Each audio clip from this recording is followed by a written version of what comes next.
नाज़रीन आदाब, न्यूज़ 18 उर्दू में आपका खैर मकदम है। मैं हूं मोहम्मद विसाल आजम और आप देख रहे हैं खबर खास। नाज़रीन, दिन रात, कल आज, धूप छांव, वक्त का पहिया इसी शक्ल में चलता रहता है और दुनिया सफ़र के नए मनाजिल तय करती रहती है। कभी कौमों का जवाल आता है तो कभी उरूज, कभी कुछ कौमें इक़्तिदार का सरताज होती हैं तो कभी वतन दोस्ती और हुब्बुल वतनी के इम्तिहान से भी गुजरना पड़ता है। साल 2021 में मुल्क की सबसे बड़ी अक़लियत जो है उसके सामने कुछ चैलेंजेस हैं। वो चैलेंजेस क्या हैं? उसकी तरक्की का एजेंडा क्या होना चाहिए? उसे क्या कुछ ऐसा करना चाहिए कि मुल्क की तरक्की हो, खुद कौम की तरक्की हो और खुद इस कौम को एक ऐसा नाम मिले जो शायद उसे रह रह कर ये पूछता रहता है कि तुम कौन हो।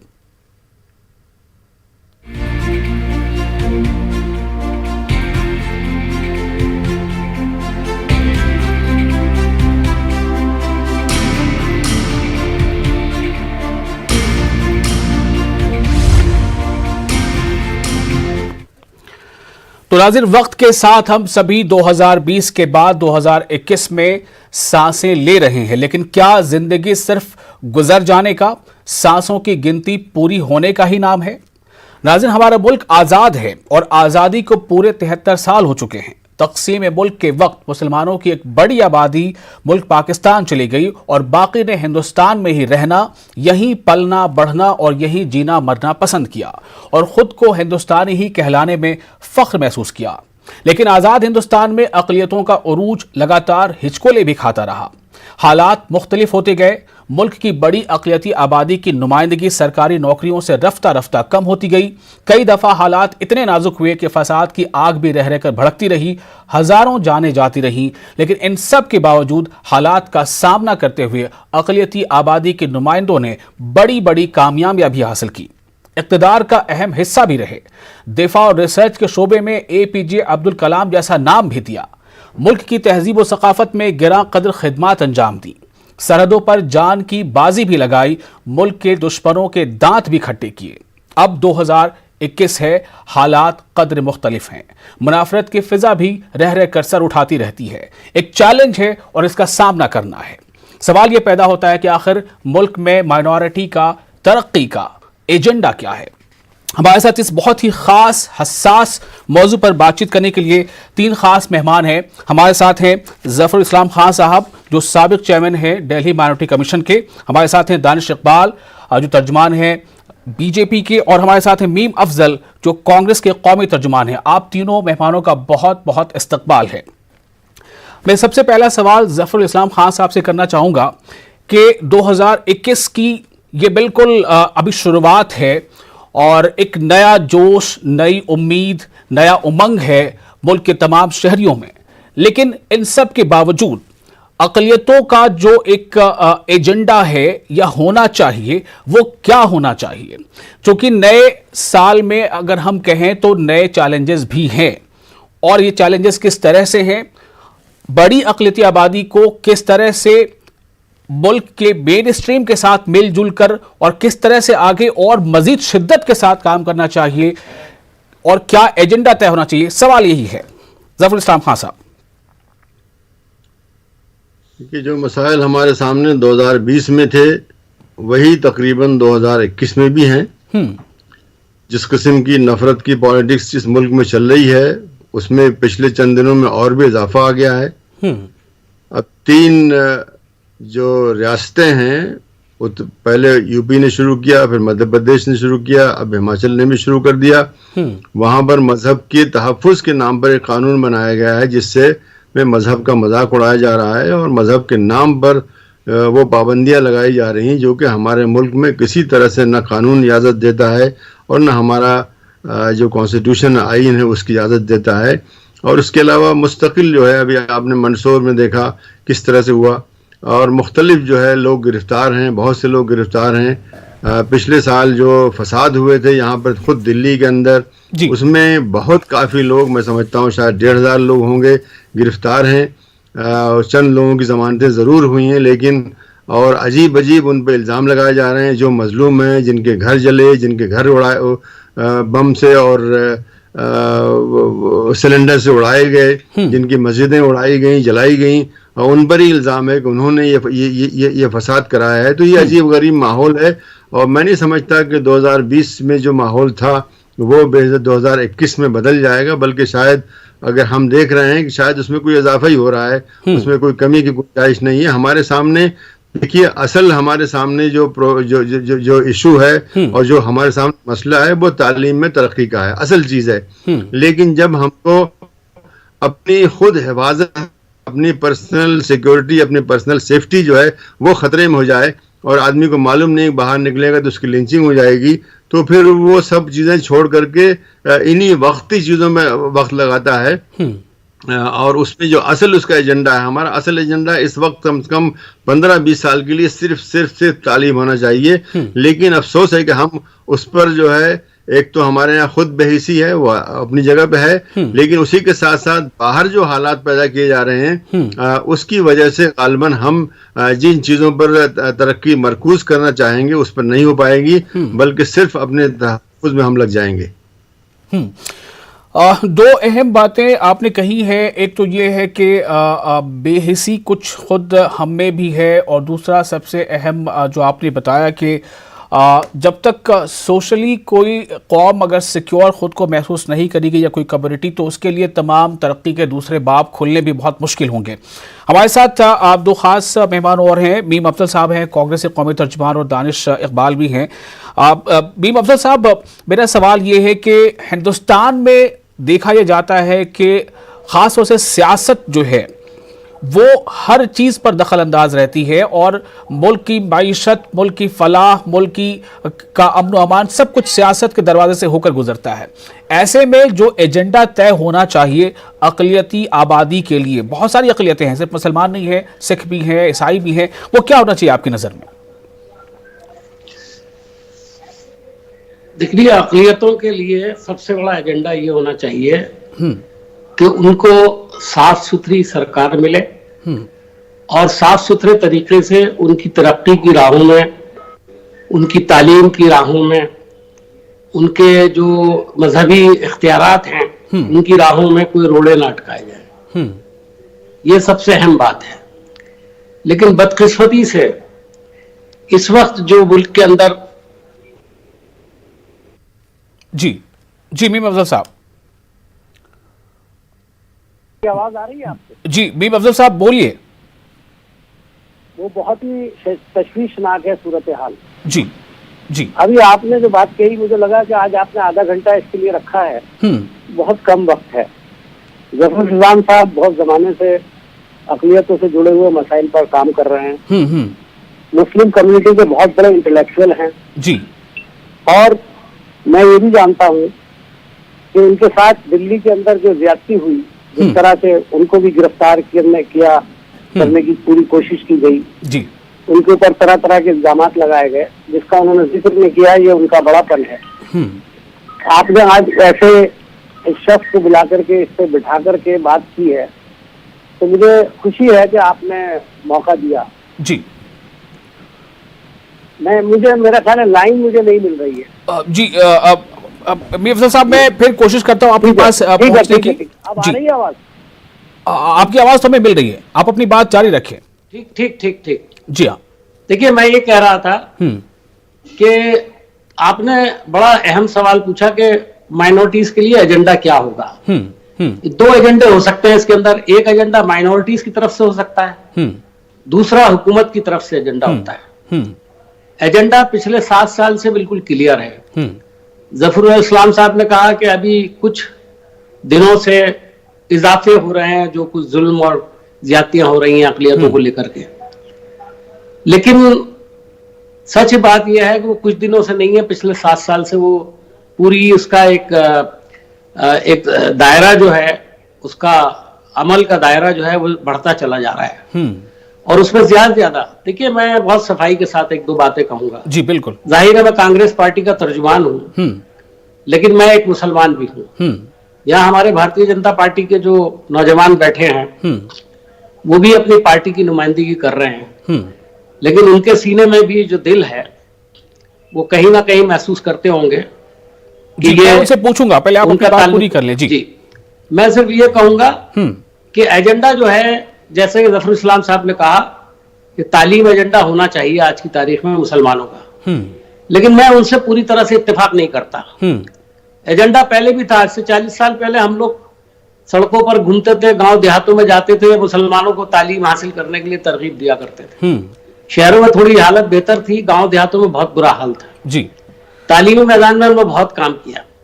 उस वक्त सरकार की तरफ से और नेशनल पार्टियों की तरफ से, उसमें सब पार्टियां शामिल हैं, मेरी अपनी पार्टी भी शामिल है जी जी जी। ये कहा जाता है कि मुसलमान तालीम के मामले में बहुत पीछे हैं और तालीम हासिल करने की कोशिश नहीं करते, मदरसों में पढ़ाते हैं जी। जफर साहब बैठे हैं यहाँ पर, आप भी बड़ी अच्छी तरह जानते हो, आपका ताल्लुक हैदराबाद से है, आप हैदराबाद में बैठे हैं। मदारिस में आज से 40 साल पहले कोई दीनी तालीम के अलावा कोई तालीम नहीं दी जाती थी। आज आप उत्तर प्रदेश के हजारों मदरसे हैं, कहीं भी चले जाइए जी, दीनी तालीम के साथ वहां दुनियावी तालीम 8वीं क्लास तक, 10वीं क्लास तक, 12वीं क्लास तक रिकग्नाइज्ड स्कूल्स हैं। ये एक जबरदस्त तब्दीली आई है तालीम की तरफ जी। लेकिन मैं ये देख रहा हूं कि जितना ज्यादा तालीम याफ्ता हो रहा है, तो जाहिर है कि अगर मुसलमान तालीम याफ्ता हो रहा है तो दूसरा तबका भी तालीम याफ्ता हो रहा है, सारे तबका तालीम याफ्ता हो रहा है। उसके बाद तो नफरत कम होनी चाहिए थी, उसके बाद तो सेकुलर कदरें बढ़नी चाहिए थी, उसके बाद तो तरक्की के मौके जो है खुलने चाहिए थे। मैं बहुत ज्यादा मायूसी की बात नहीं करूंगा जी। इसके अंदर भी बहुत लोगों ने एक रिकॉर्ड बनाया है, इस खराब हालात के अंदर भी लोग आगे बढ़े हैं जी, और ऐसे बहुत लोग आपको मिल जाएंगे। लेकिन मैं इस बात से सिर्फ इत्तेफाक नहीं करता आज कि सिर्फ तालीम से हमारा मसला हल होने वाला है। अगर हम अगले 20 साल सिर्फ तालीम को एजेंडा बना लें जी, हमें कई इश्यूज पर काम करना पड़ेगा और कई फ्रंट पे काम करना पड़ेगा जी। आपने जैसा कि आपने जो कहा कि पॉलिटिकल लड़ाई जो है, पॉलिटिकल हो जाती है हर चीज जी, ये पॉलिटिकल ही तो है। अभी 3 स्टेट्स का जिक्र किया आपने, मैं मदरसों की बात कर रहा था। मैंने कहा मदरसे आज हाथ बटा रहे हैं सरकार का, जो काम सरकार को करना चाहिए, प्राइमरी स्कूल का 8वीं क्लास तक, मिडिल स्कूल का, हायर सेकेंडरी स्कूल तक, जो सरकार को काम करना चाहिए था वो मदारिस उसके अंदर हाथ बटा रहे हैं, अपने पैसा लगा रहे हैं। सरकार क्या मदद दे रही थी इन मदरसों को? ज्यादा से ज्यादा चंद टीचर्स की तनख्वाहें, चंद। अगर 10 मदरसे में 20 टीचर हैं तो 2 या 3 या 4 से ज्यादा की तनख्वाह नहीं मिलती है जी। ये सरकार की मदद है, इससे ज्यादा है तो मुझे बता दीजिए कोई। और आज आसाम में क्या किया जा रहा है कि मदरसे बंद कर देंगे हम, और जो प्राइवेट इनके मदरसे होंगे उनको भी हम रेगुलेट करेंगे जी। तो ये पॉलिटिकल एजेंडा है। इससे पहले जो अभी आपने देखा कि कर्नाटक ने गौरक्षा को लेकर के दोबारा से एक कानून पास कर दिया। भाई गौरक्षा तो सब जगह बैन है, बीफ का मतलब है वहां बफेलो की बात। एक मिनट मैं थोड़ा सा अफजल साहब, मैं थोड़ा आपका वक्त लूंगा। मैं चाहूंगा थोड़ा मुझे आप इसके मसाइल के हल की तरफ इशारा करें, एजेंडा क्या हो इस पे इशारा करें थोड़ा सा। मैं आपसे रोकता हूं मैं आपको, और दानिश इकबाल से सवाल करूंगा। जैसा आपने इशारा किया कि दानिश इकबाल भी जो है अकलियती कम्युनिटी से आते हैं तो उनके सीने में एक दिल होगा। दानिश, मैं आपसे जानना चाहता हूं कि सबसे पहले तो आप ये मुझे बताएं कि क्या आपको लगता है कि मुल्क में जो अकलियती आबादी है, बहुत सारी अकलियतें हैं, मुसलमान हैं, ईसाई हैं, सिख हैं, जैन हैं, क्या उनके सामने वाकई हालात थोड़े मुनफरिद हो रहे हैं? पहले आप इसको बताएं मुझे कि आप ये मानते हैं या नहीं मानते। अगर है तो फिर एजेंडा क्या होना चाहिए आगे बढ़ने का?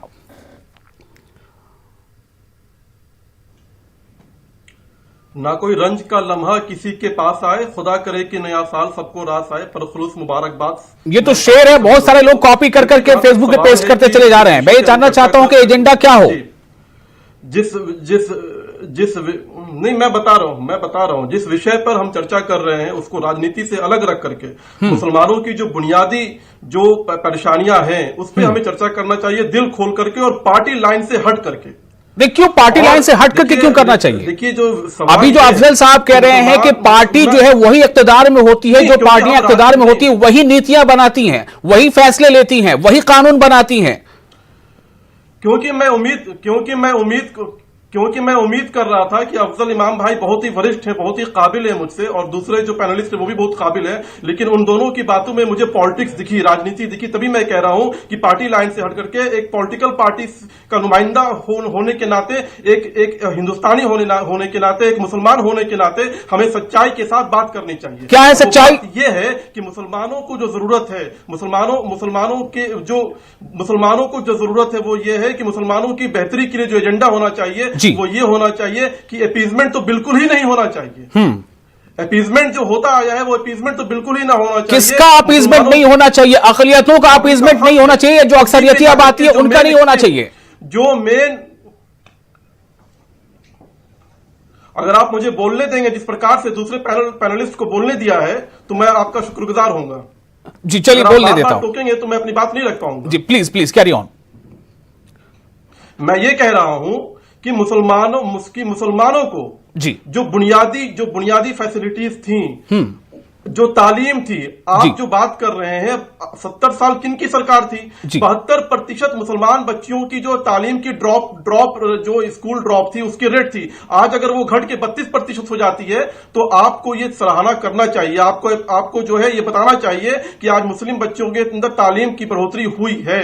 मुसलमानों के वक्त की प्रॉपर्टी, जो इतनी प्रॉपर्टीज थी, उसको किन लोगों ने लूटा है? जो मुसलमान तंजीम थे, जो मुसलमान रहनुमा थे। और आप सिर्फ मुसलमानों को 70 सालों में मेंबर ऑफ पार्लियामेंट बना करके या असेंबली में भेज करके मुसलमानों का भला नहीं कर सकते थे। मुसलमानों को सिर्फ टिकट दे करके मुसलमानों को तवज्जो आपने नहीं दिया। तो आज की जो सरकार है, आप जो हम पे इल्जाम लगा रहे थे, हम नहीं चाह रहे थे कि हम ये सब बातों में जाए, लेकिन हमें जवाब देना पड़ेगा कि आज की जो सरकार है, जो 6 साल में जो सरकार ने काम किया है मुसलमानों के लिए, अल्पसंख्यक समुदाय के लिए, चाहे वो एजुकेशन में हो, चाहे वो वक्फ की प्रॉपर्टीज को आज नरेंद्र मोदी की सरकार ने वहां पे स्कूल अस्पताल के माध्यम से उस प्रॉपर्टीज का जो है सही इस्तेमाल कर रही है। और मुसलमानों को रोजगार के माध्यम से, स्कॉलरशिप के माध्यम से बच्चों को, आज यूपीएससी में देखिए मुसलमानों बच्चे की तादाद कितनी ज्यादा है। लोग कहते थे कि जो है डबल स्टैंडर्ड होगा सरकार के बीच में, मुसलमान बच्चे जो तालीम याफ्ता है, जिनके अंदर तालीम है, जिनके अंदर पोटेंशियल है, वो नहीं आएंगे। लेकिन आज लगातार मुसलमान बच्चे जो यूपीएससी में आ रहे हैं।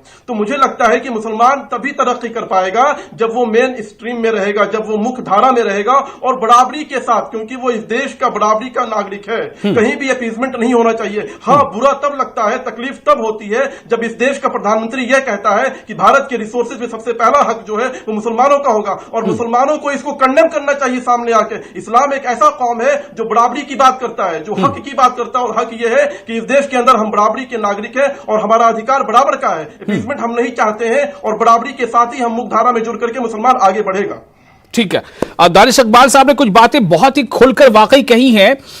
जफरुल इस्लाम साहब, मैं ये चाहूंगा कि मसाइल दरअसल क्या हैं, हम आप लगभग उससे वाकिफ हैं। मसाइल के हल की तरफ क्या कदम है या क्या कदम हो?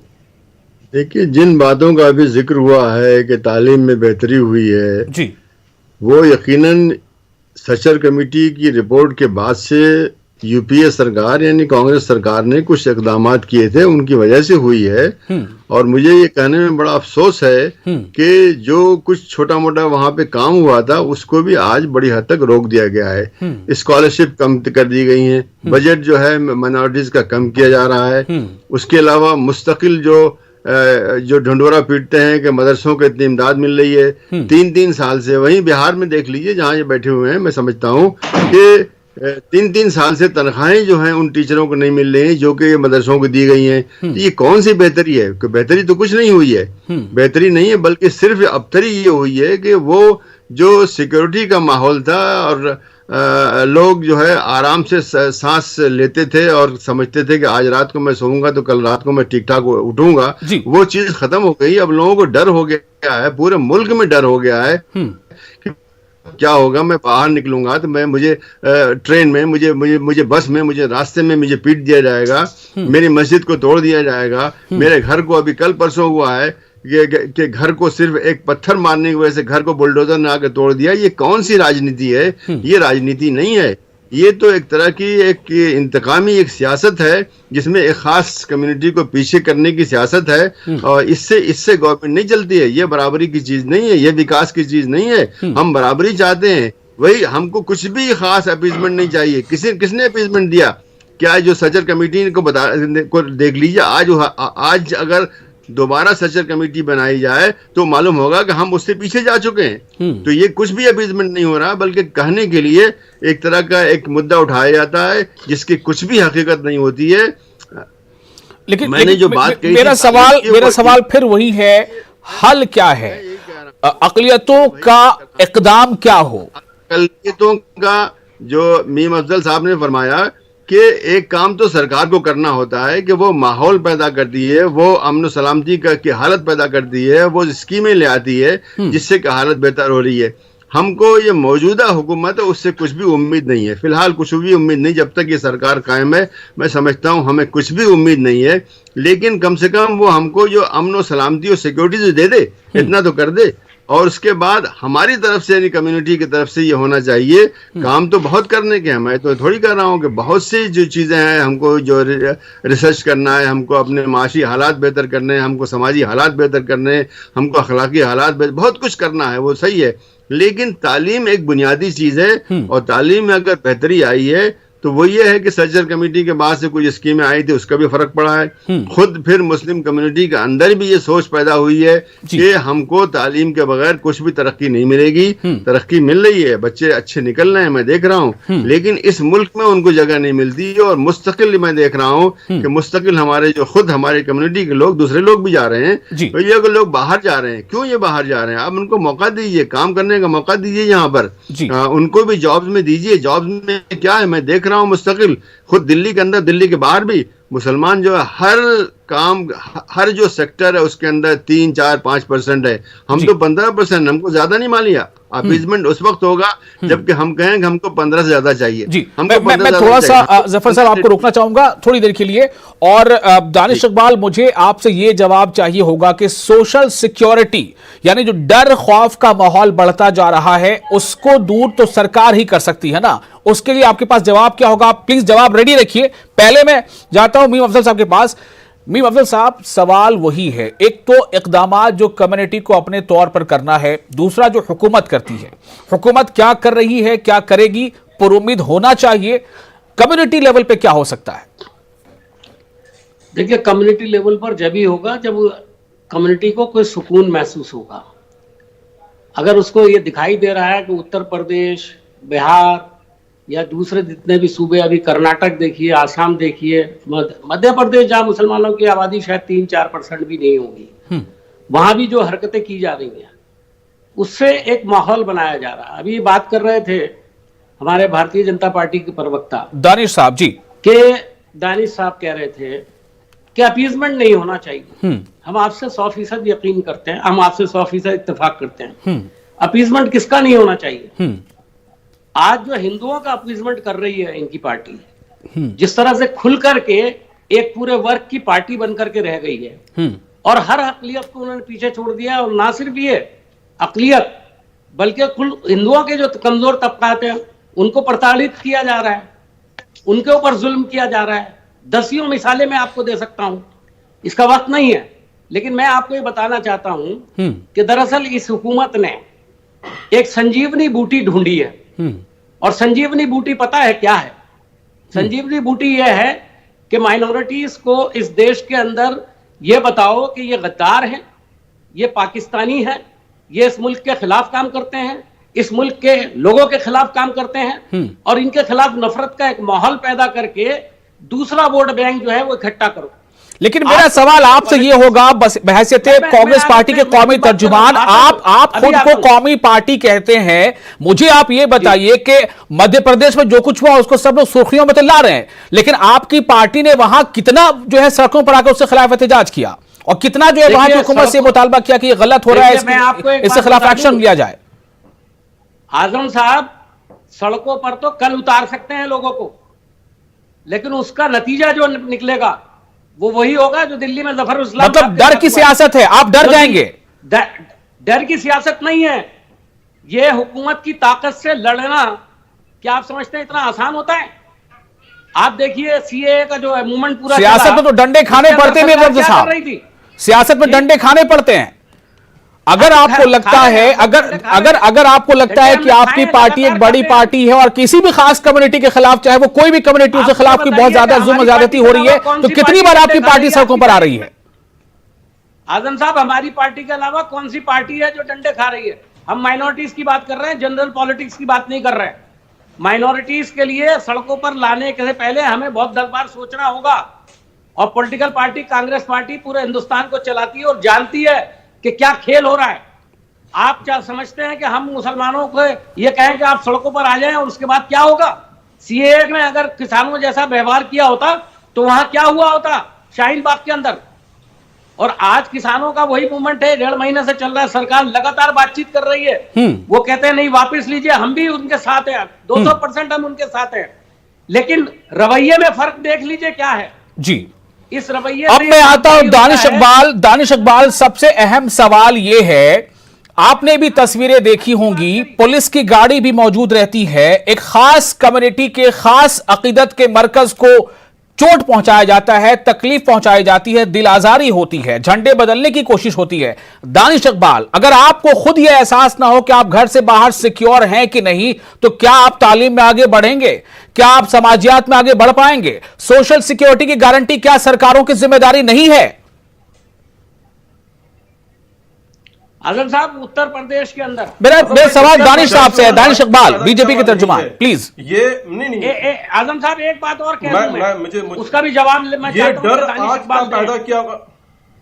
अभी जो उत्तर प्रदेश में कानून पास किया गया लव जिहाद को लेकर के, उसमें 84 लोगों के ऊपर मुकदमा बनाए गए हैं, उसमें 54 लोग जो गिरफ्तार किए गए हैं, जो लड़के वो सब के सब मुसलमान हैं। जबकि ये कानून बनाते वक्त वहां के चीफ मिनिस्टर ने कहा था कि किसी एक धर्म के खिलाफ नहीं है, किसी भी धर्म का आदमी अगर गलत जी जी बिल्कुल बिल्कुल, मैं दानिश साहब से जवाब लेना चाहता हूं। दानिश जवाब दीजिएगा, सोशल सिक्योरिटी कितना इंपॉर्टेंट है, क्या सरकारों की जिम्मेदारी नहीं है? वक्त कम है, प्लीज। मैं सबसे पहले लव जिहाद का जवाब दे देता हूं। लव जिहाद भाजपा का शब्द नहीं है। 2005 में ठीक है, टेक्निकली आप वो कह सकते हैं। मेरा सवाल ये है कि क्या सोशल सिक्योरिटी आवाम को फराहम करना सरकारों की जिम्मेदारी है? आप कानून बना करके लोगों को परेशान कर रहे हैं, खौफ हिरास फैला रहे हैं, जेलों में भेज रहे हैं, जो बोलता है उसके घर पर आप बुलडोजर चलाते हैं। अफजल साहब प्लीज दानिश साहब का जवाब ले लेते हैं, प्लीज, वक्त की कमी है, प्लीज सर, प्लीज मुझे बोलने दीजिए। देखिए आजम भाई, ये डर जो है आज का पैदा किया हुआ डर नहीं है, ये डर मुसलमानों खत्म कौन करेगा? खत्म कौन करेगा इसे? वो डर दिखाने की, इस डर को खत्म कौन करेगा? लेकिन खत्म नरेंद्र मोदी की सरकार ने 6 साल में खत्म कर दिया है। पूरे दुनिया में सबसे ज्यादा अगर कहीं का मुसलमान सुखी है, खुश है, तरक्की पसंद है और तरक्की कर रहा है, तो वो हिंदुस्तान का मुसलमान है, जो चैन और सुकून के साथ रह रहा है। अब पाकिस्तान के हालात देख लीजिए, मैं उसमें जान, फिर आप पाकिस्तान चले गए। चलिए माफ कीजिएगा, मेरे पास वक्त की बहुत कैद है और अब मैं बहुत शुक्रगुजार हूं आप तमाम मेहमानों का कि आपने अपना वक्त दिया। अब फिर कभी इस मौजू पर बात होगी। बहुत शुक्रिया आप तमाम लोगों का। नाज़रीन, आपका बहुत बहुत शुक्रिया। मुझे दीजिए इजाजत, आदाब।